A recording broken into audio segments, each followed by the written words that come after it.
Oke, welcome back, back, back, back, back to 999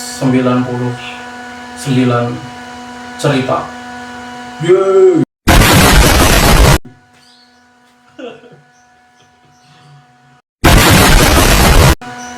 Oke, jadi yang kemarin belum nonton kontenku sebelumnya, jadi aku membuat hashtag 999 cerita, dimana saya menceritakan kisah-kisah yang menginspirasi, kisah-kisah kebaikan, dimana kemarin saya sudah merilis untuk 999 cerita episode 1, kemudian sekarang episode kedua, dimana cerita ini mungkin bakalan teman-teman ngerasa kayak nggak mungkin deh, nggak masuk akal kayak gitu, terus kok bisa kayak gitu. Bahkan saya sendiri pun yang baca kayak ajaib banget ceritanya kayak gitu. Oke, yang masih belum tahu cerita episode pertama bisa nonton di IG, TikTok sama YouTube di sini. Nanti biar ditambahin sama editor di sini. Oke, kita masuk ke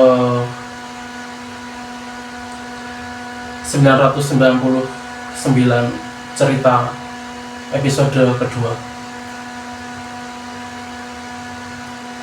dimana cerita ini dari Kak Guan. Untuk nama panjangnya ini saya sensor sama fotonya juga. Jadi Kak Guan akan bercerita, ceritanya saya bacain, terus saya juga taruh di sini.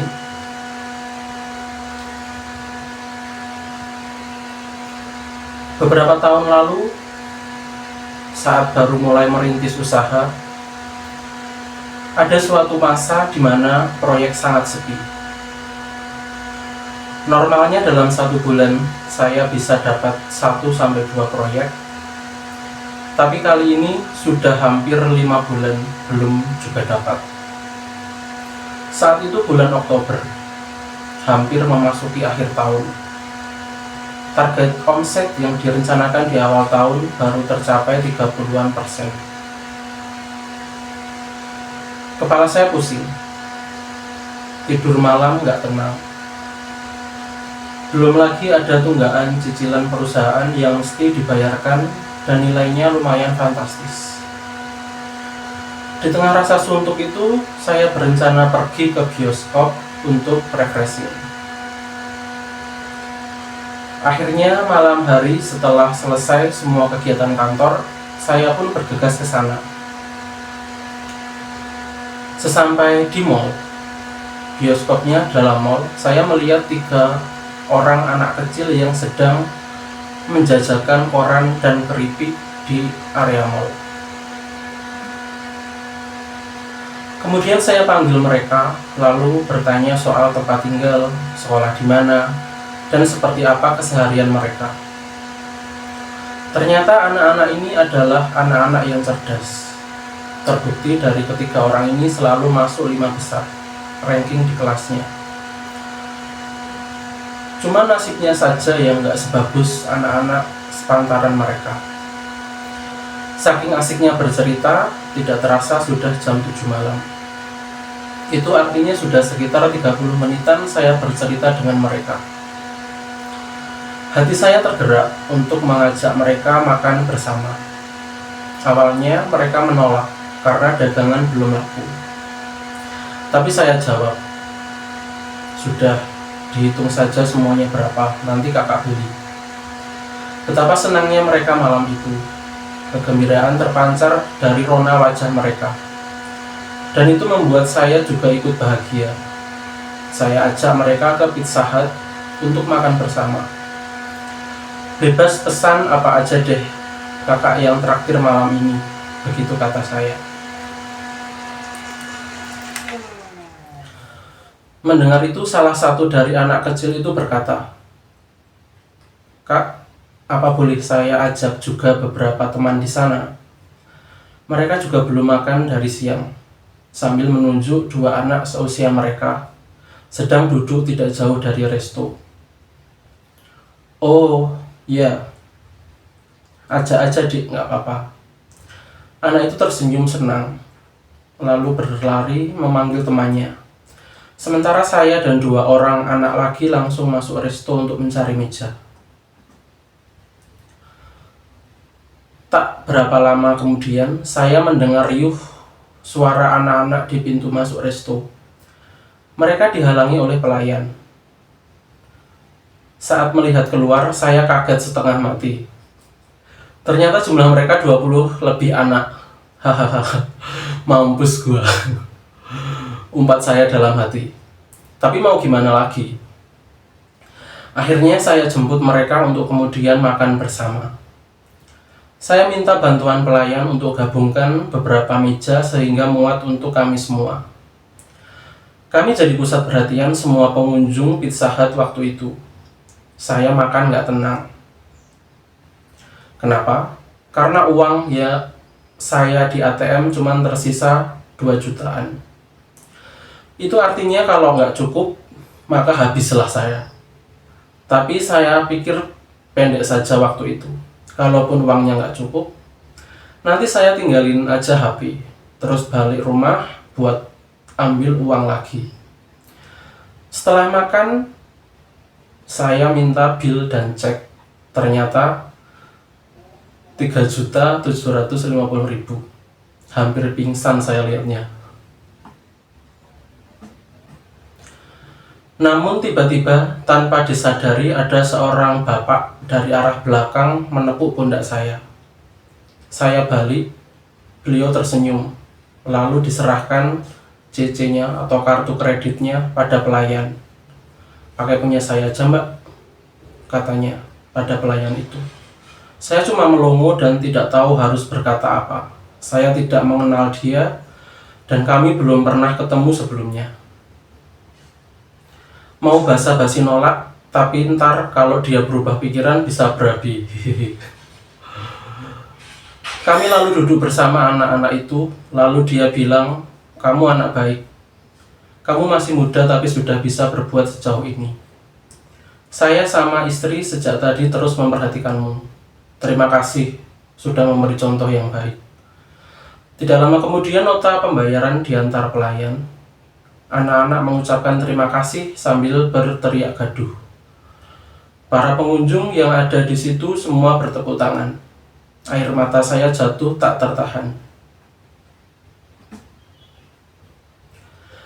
Anak-anak kembali diminta duduk. Salah seorang pengunjung kemudian berinisiatif memesan 1 pan pizza untuk masing-masing anak. Lalu ada satu lagi yang memesan menu lain, lalu satu lagi, dan satu lagi. Jadi saat kembali, anak-anak itu membawa sekitar 4 atau 5 paket makanan setiap orang. Sungguh malam yang luar biasa untuk saya. Hati saya lega dan beban-beban pikiran serasa terangkat semua. Malam itu banyak yang meminta nomor kontak saya, mengajak berbincang, dan menanyakan pekerjaan saya. 2 hari kemudian saya mendapat telepon dari nomor baru. Katanya dia mendapat rekomendasi dari salah seorang sahabatnya. Dia ingin membangun rumah dan sedang mencari seorang kontraktor khusus pembangunan rumah pribadi. Kami berbasa-basi sedikit lewat telepon, kemudian lanjut via WA. Dia mengirimkan denah dan desain rumah untuk saya estimasi. Malamnya saya kabari via WA total biaya pembangunan rumahnya.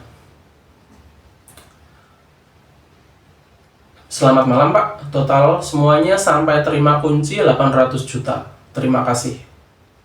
Saya ingat betul bunyi WA saya saat itu. Kemudian saya ke kamar mandi untuk cuci kaki tangan sebelum tidur. Biasanya setelah pengajuan harga, apalagi nominalnya cukup besar, butuh waktu bagi calon klien untuk berdiskusi, tawar-menawar harga, revisi denah atau tanpa kabar beberapa bulan, atau tidak dibalas dan menghilang. Setelah dari kamar mandi, saya ke kamar, ada pesan masuk. Oke, kalau begitu kapan bisa mulai pembangunannya, Pak? Orang itu balas cuma 2 menit setelah saya kirimkan estimasi biayanya. What the hell? What the hell? Saya sangat terkejut dan sampai melompat-lompat kegirangan. Itu proyek terbesar yang pernah saya handle sejak 2 tahun usaha saya jalan. Seminggu kemudian saya ditelepon lagi oleh orang tak dikenal yang juga tidak butuh waktu lama untuk deal proyek. Begitu seterusnya hingga bulan Desember, total ada 7 proyek yang deal. Target omset tahun itu bahkan terlampaui sampai 50%. Itulah dahsyatnya memberi. Pemberian yang tulus mungkin akan sedikit memberi penyesalan di hati, tapi pasti akan dibalas timpal oleh semesta. BTW, saya nggak pernah memberi di gereja. Menurut saya itu sesuatu yang tidak berguna. Saya lebih suka memberi langsung pada orang-orang yang saya anggap pantas untuk mendapatkan. Tapi semua kembali pada pribadi masing-masing sih. Berbuat baiklah selama masih bisa berbuat baik. Gila sih kalau menurut saya ceritanya sangat-sangat inspiratif sekali ya. Jadi dia bantuin untuk anak-anak tadi